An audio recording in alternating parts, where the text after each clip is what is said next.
Hello dear students, welcome to my channel judiciary with Rashmi. आज के video में हम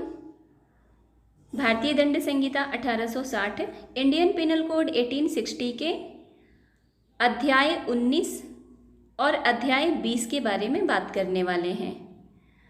चैप्टर 19 और चैप्टर 20 हम आज की वीडियो में देखेंगे। चैप्टर 19 जो कि सेवा संविधाओं के आपराधिक भंग के विषय में बात करती है और चैप्टर 20 यह विवाह संबंधी अपराधों के विषय में बात करती है।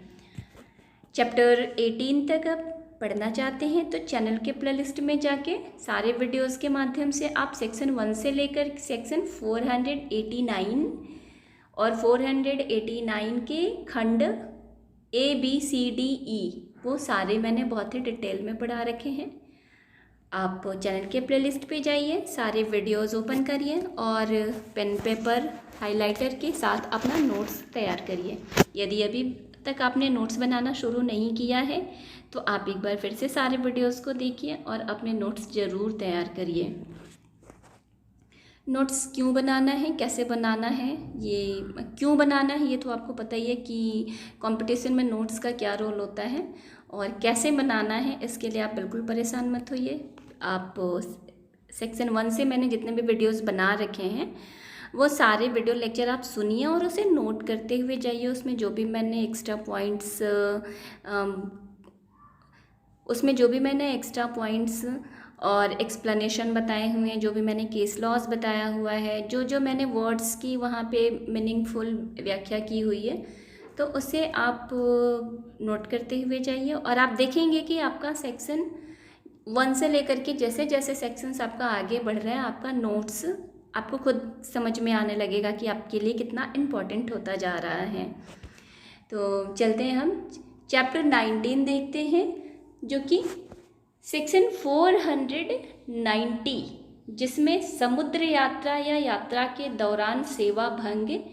की बात की गई थी, लेकिन इसे अब निरसित कर दिया गया है। क्योंकि इंडियन पिनल कोड जो है वो 1860 का बना हुआ, उस समय अंग्रेजों का शासन था, ब्रिटिश गवर्नमेंट इंडिया में रूल कर रही थी। तो उस टाइम पे जो भी व्यवस्थाएं थी वो एज इट इज़ यहाँ पे लिखी हुई हैं, लेकिन जब आगे चल करके इंडिया जो है इंडिपेंडेंट हुआ या फिर ब्रिटिश एज में ही जैसे जैसे जिन जिन चीज़ों की ज़रूरत कम पड़ने लगी तो उसे हटाया गया और उसमें अमेंडमेंट किया गया। तो ये जो सेक्शन 490 है इसे कर्मकार संविदा भंग निरसन अधिनियम 1925 की धारा 2 और अनुसूची द्वारा निरसित किया गया है, यानी ये 1925 में ही निरसित कर दिया गया है, रिपेल कर दिया गया है। अब सेक्शन 491,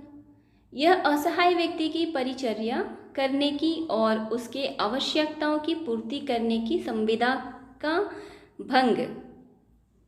के अपराध और उसके सजा की बात करती है। सेक्शन 491 को इंक्लूडिंग हम सेक्शन 33 में जब ओमिशन पढ़ते हैं, सेक्शन 33 वाला आप वीडियो देखिए, उसमें मैंने ओमिशन के बारे में बताया हुआ है, तो इसको इंक्लूड करके यहाँ हम पढ़ेंगे। जो कोई किसी ऐसे व्यक्ति की जो किशोरावस्था या चित्त विकृति या रोग या शारीरिक दुर्बलता के कारण असहाय है या अपनी निजी क्षेम की व्यवस्था या अपनी निजी आवश्यकताओं की पूर्ति करने के लिए असमर्थ है, परिचर्या करने के लिए या उसकी आवश्यकताओं की पूर्ति करने के लिए विधिपूर्ण संविदा द्वारा आबद्ध होते हुए स्वेच्छया ऐसा करने का लोभ करेगा। ये लोभ हमने कहाँ पढ़ा था? सेक्शन 33 में। कार्य या लोभ, ये हमने सेक्शन 33 में पढ़ा था। आप सेक्शन 33 वाला वीडियो निकाल के एक बार से ज़रूर सुन लीजिएगा। तो ऐसा व्यक्ति यदि इस प्रकार का कार्य करने वाला व्यक्ति है कोई, तो वह 3 माह से ना 3 माह लिखा हुआ है, 3 माह की अवधि का कारावास या जुर्माना, और जुर्माना कितना होगा? 200 रुपये तक का हो सकेगा, या दोनों से दंडित किया जाएगा यदि असहाय व्यक्ति की परिचर्या करने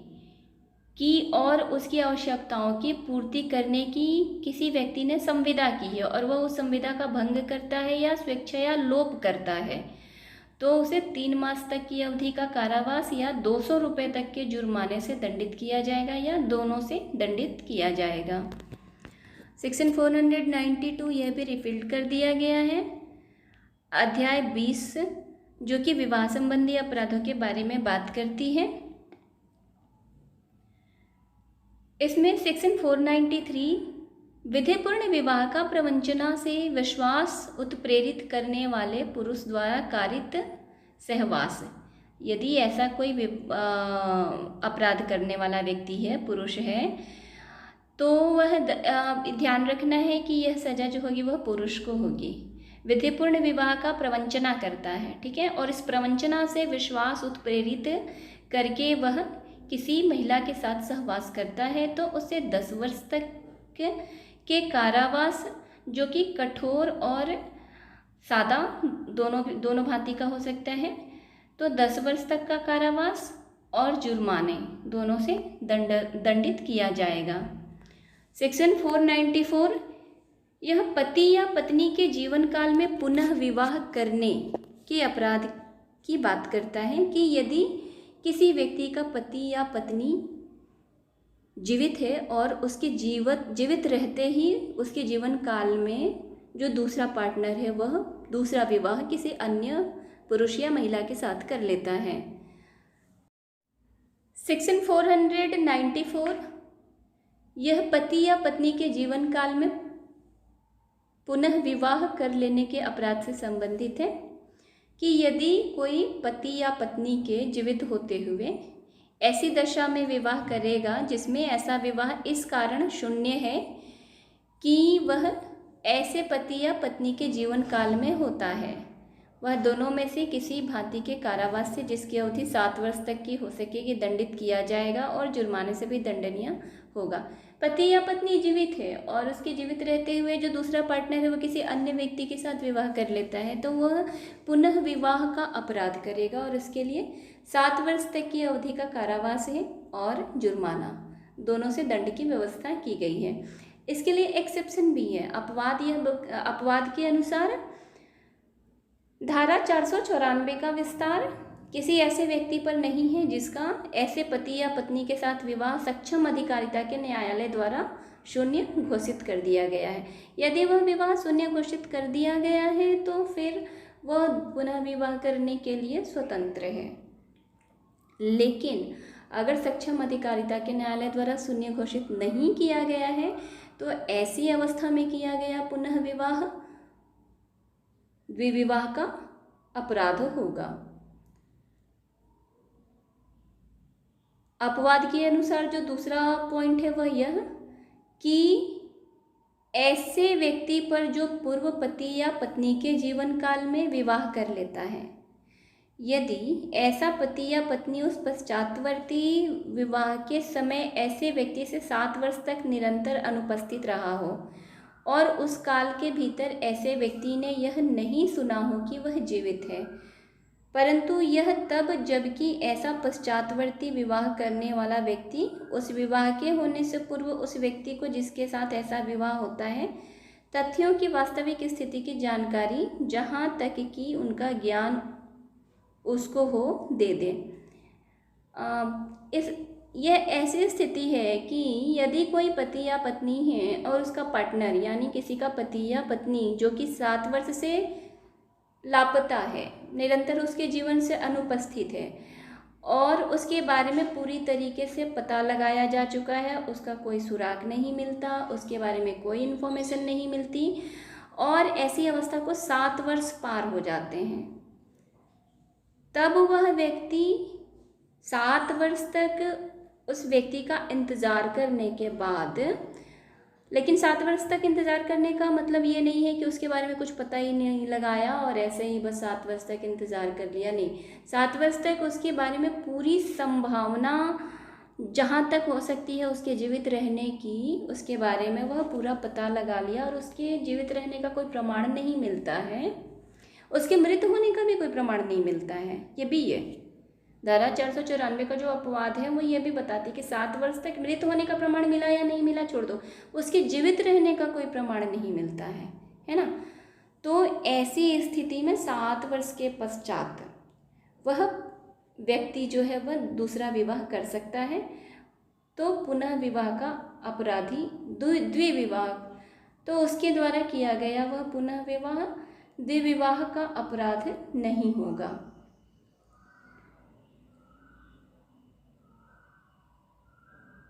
गोपाल बनाम राज्य AIR 1979 का एक मामला था जिसमें बताया गया कि पश्चातवर्ती विवाह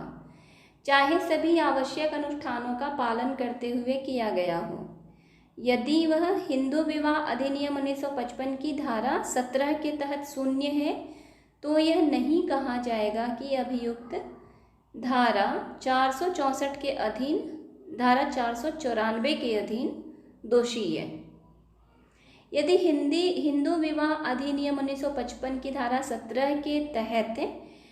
किसी विवाह को शून्य घोषित कर दिया गया है तो उसके पश्चात यदि कोई दूसरा विवाह करता है तो वह धारा 494 के अनुसार द्विविवाह का अपराधी नहीं होगा। यह गोपाल बनाम राज्य के बाद में निर्धारित किया गया था।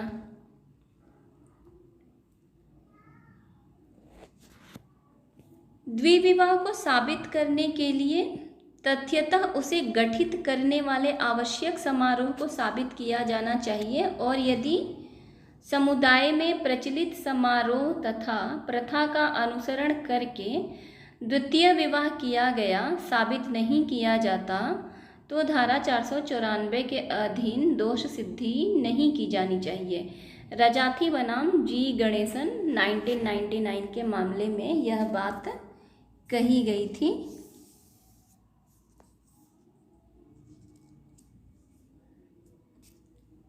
तो द्विविवाह के बारे में जितनी ये द्विविवाह 494 जो है इम्पॉर्टेंट है, इससे प्री के भी क्वेश्चन आते हैं और मेंस के भी क्वेश्चन आते हैं। तो अभी धारा 494 की परिभाषा, इसके अपवाद और इसके टिप्पणियों को जानने के बाद जितनी भी चीज़ें हमने जानी, इसके हिसाब से हम धारा 494 के अंतर्गत द्विविवाह के लिए आवश्यक तत्व समझ पाए हैं, जिसे आप नोट डाउन कर सकते हैं। नोट कर लीजिए कि 494 धारा के अनुसार यदि कोई अपराध बनता है तो उसके लिए अभियुक्त एक पूर्व विवाहित व्यक्ति होना चाहिए, यानी जिस पर द्विविवाह का अपराध है, अभियोग है, वह पूर्व विवाहित व्यक्ति भी हो, यह जरूरी है। और उसका पूर्व विवाह जो है, जो पहला विवाह है, वह विधि पूर्ण होना चाहिए। और ऐसा व्यक्ति जिसके साथ उसका विवाह हुआ उसका जीवित होना भी जरूरी है। और विवाह के दूसरे पक्षकार के जीवन काल में ही अभियुक्त ने दूसरा विवाह किया, यह भी जरूरी है। द्विविवाह के लिए ये 4 इम्पोर्टेंट तत्व जो आपने समझा, उम्मीद है आपने इसे लिख लिया होगा कि अभियुक्त एक पूर्व विवाहित व्यक्ति होना चाहिए, उसका जो पूर्व विवाह है वह विधिपूर्ण होना चाहिए, और वह व्यक्ति जिसके साथ उसका विवाह हुआ है, विवाह हुआ था, जो पूर्व विवाह हुआ था, वह उसके पश्चात विवाह के समय जीवित होना चाहिए, और विवाह के दूसरे पक्षकार के जीवन काल में ही व्यक्ति ने, अभियुक्त ने दूसरा विवाह किया हो, यह जरूरी होना चाहिए। धारा 495 बताती है, वही अपराध पूर्ववर्ती विवाह को उस व्यक्ति से छिपाकर जिसके साथ पश्चातवर्ती विवाह किया जाता है। जो कोई पूर्ववर्ती अंतिम धारा, यानी जो कोई धारा 494 में परिभाषित अपराध है अपने पूर्व विवाह की बात उस व्यक्ति से छिपाकर करेगा जिससे पश्चातवर्ती विवाह किया जाए। धारा 494 जो है वह पूर्व विवाह के पक्षकार को राहत देती है, और धारा 495 जो है वह पश्चातवर्ती विवाह के दूसरे पक्षकार को राहत देती है कि यदि कोई व्यक्ति पूर्व में विवाहित था और उसका जो पूर्व विवाहित दूसरा पक्षकार है पार्टनर है, जीवन साथी है, वह जीवित है और उसके जीवन काल में ही वह व्यक्ति पश्चातवर्ती विवाह करता है, दूसरा विवाह करता है, लेकिन जिसके साथ वह दूसरा विवाह कर रहा है उसके बारे में अपने पूर्व विवाह से संबंधित बात वह छुपाता है, तो ऐसी अवस्था में उसे 10 वर्ष तक की अवधि का कारावास और जुर्माने से दंडनीय किया जाएगा। धारा 496 सेक्शन 496 विधिपूर्ण विवाह के बिना कपट पूर्वक विवाह कर्म पूरा कर लेना। जो कोई बेईमानी से या कपटपूर्ण आशय से विवाहित होने का कर्म यह जानते हुए पूरा करेगा कि एतद् द्वारा वह विधिपूर्वक विवाहित नहीं हुआ है, वह दोनों में से किसी भांति के कारावास से, जिसकी अवधि 7 वर्ष तक की हो सकेगी, दंडित किया जाएगा और जुर्माने से भी दंडनीय होगा। धारा 497 यह जार कर्म को परिभाषित करती है और इसके लिए दंड की व्यवस्था भी करती है। जार कर्म के अंतर्गत बलात् संग नहीं आता है। बलात् संग की अपराध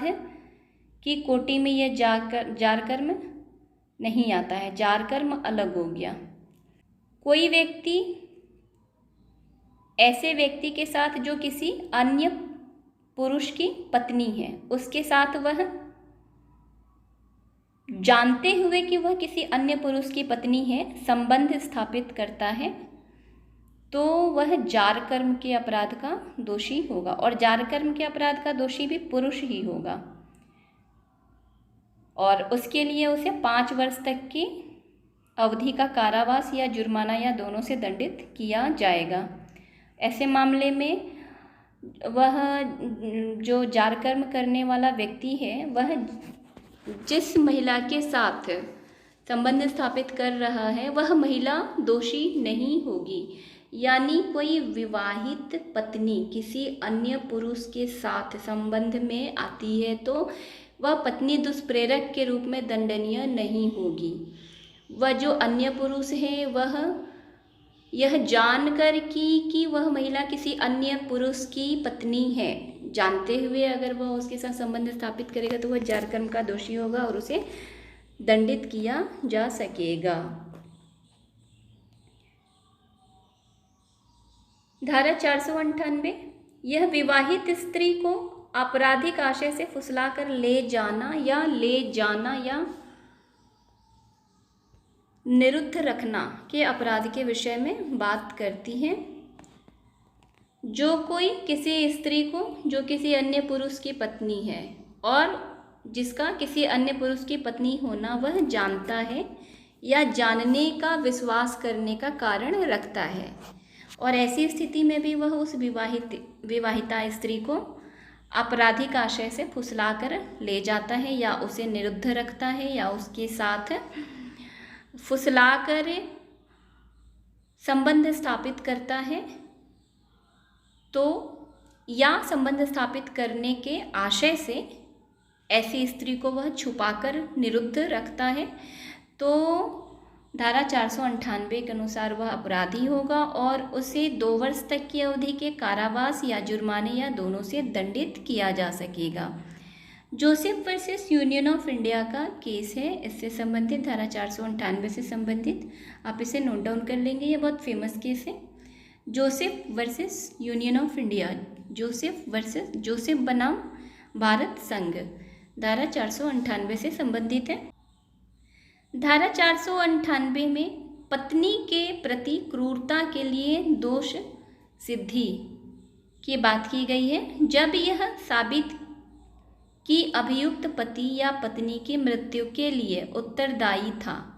जो अस्वाभाविक मृत्यु थी तथा उसके विवाह के 7 वर्षों के भीतर हुई थी, तो दोष सिद्धि उपयुक्त होगी। जगदीश प्रसाद पुत्र भगवान सिंह बनाम मध्य प्रदेश राज्य के वाद में इसे अभिनिर्धारित किया गया था, जिसमें यह बताया गया कि अभियुक्त पति अपनी पत्नी की मृत्यु के लिए उत्तरदायी हुआ क्योंकि उसकी मृत्यु अस्वाभाविक थी और विवाह के 7 वर्षों के भीतर ही हुई थी। तो ऐसी स्थिति में पत्नी के प्रति क्रूरता के लिए पति को दोष सिद्धि करार दिया गया।